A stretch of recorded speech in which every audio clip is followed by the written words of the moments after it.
Hello, I'm Sebastian. Welcome to 9nar Trees podcast. Today, I will summarize and review the book. 6 Days of War, June 1967, and the Making of the Modern Middle East by Michael B. Oren is a narrative history of the Arab-Israeli conflict's pivotal turning point, the Six-Day War. Oren, a historian and former Israeli diplomat, reconstructs how a fast-moving regional crisis escalated into a conflict that reshaped borders, politics, and identities from Jerusalem to Washington and Moscow. The book follows the anxious weeks before June 1967, the military operations themselves, and the immediate aftermath that created enduring dilemmas over territory, refugees, security, and diplomacy. Rather than treating the war as a purely Israeli military story, Oren highlights the perceptions and misperceptions of multiple capitals and decision-makers, showing how intelligence assessments, domestic pressures, alliance commitments, and public narratives pushed leaders toward confrontation. The result is a detailed account of why the war happened when it did, how it unfolded so quickly, and why its consequences still define the modern Middle East. I will give you key takeaways from this book. Firstly, the road to June 1967, escalation, miscalculation, and fear. A central theme is how a chain of political signals, military moves, and mistaken assumptions turned a tense standoff into war. Oren explores the regional atmosphere after earlier Arab-Israeli confrontations, focusing on how deterrence and prestige became intertwined. Leaders in Israel, Egypt, Jordan, and Syria faced pressures from rival factions, public expectations, and the need to appear resolute. The book emphasizes that escalation was not simply the product of one plan, but of interacting decisions made under uncertainty. Mobilizations, border incidents, and declarations of intent carried meanings that were interpreted differently in each capital, producing a feedback loop of alarm. Oren also situates the crisis in the Cold War environment, where external powers influenced local calculations without fully controlling them. The result is a portrait of leaders juggling incomplete intelligence, alliance dynamics, and domestic legitimacy. By tracing this pre-war period carefully, the book clarifies how fear, honor, and misreading opponents can narrow diplomatic options and make conflict appear inevitable even when many actors are trying to avoid disaster. Secondly, decision-making under pressure, cabinets, commanders, and intelligence. Oren pays close attention to how governments and militaries make choices when time is short and stakes are existential. He examines the internal debates among Israeli political leaders and senior officers, including disagreements over timing, strategy, and the risks of preemption. The narrative shows how intelligence assessments shaped the sense of urgency, while diplomatic considerations, especially relations with the United States, constrained available moves.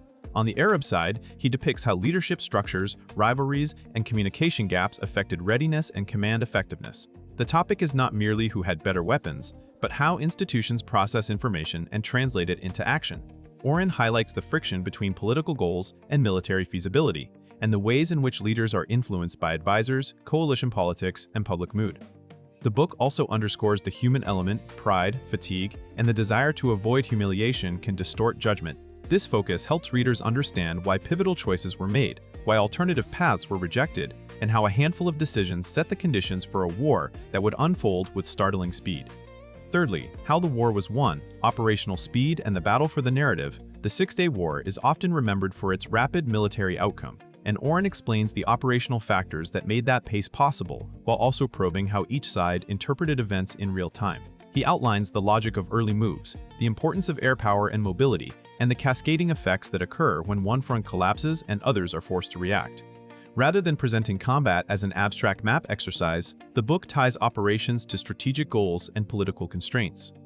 Oren also shows that the war was fought in information space as well as on the battlefield. Governments tried to shape international reactions, sustain morale, and justify actions to allies and adversaries. As casualties and territorial changes accumulated, leaders recalculated their aims, sometimes pursuing objectives that had seemed unrealistic only days earlier. The narrative highlights how momentum can create opportunities but also tempt overreach, and how battlefield success does not automatically translate into stable political outcomes.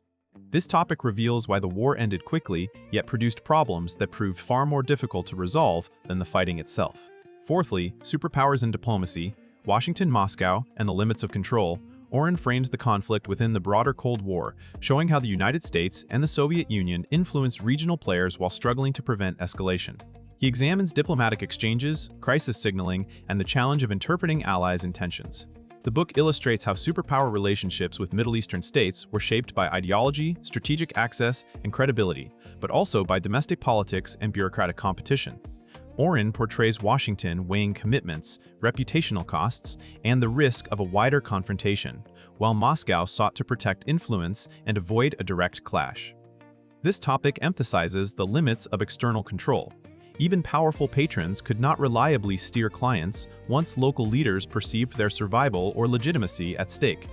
The war also affected subsequent diplomacy by reshaping how the United States and Israel were viewed, altering Arab expectations of Soviet support and changing the UN-centered approach to conflict management.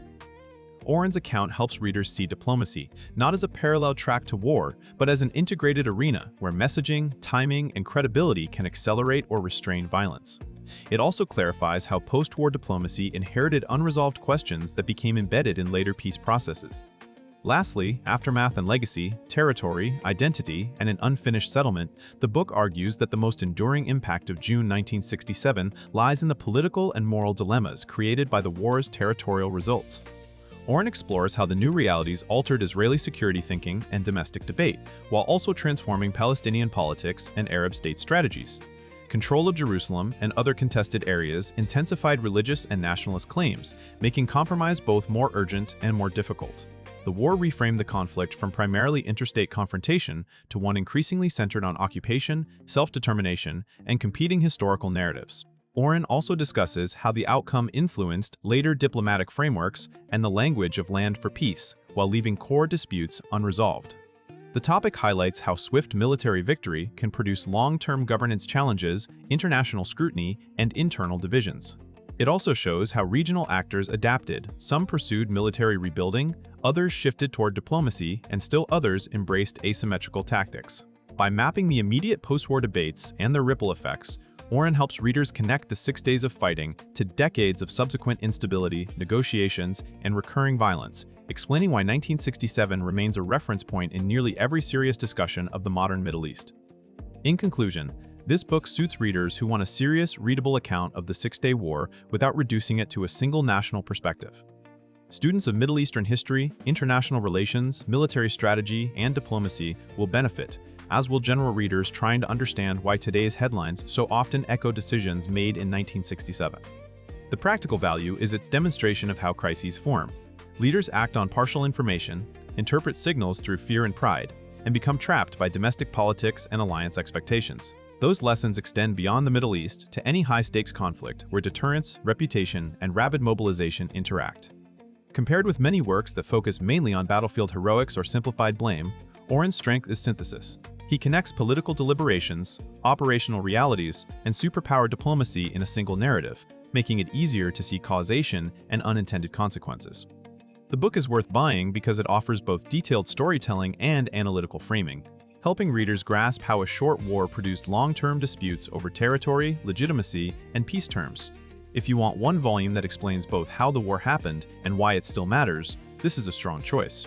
If you would like to support Michael B. Oren, you can buy the book through the Amazon link I've provided in the podcast description. After reading the book, please let me know what you think and share your thoughts. See you around.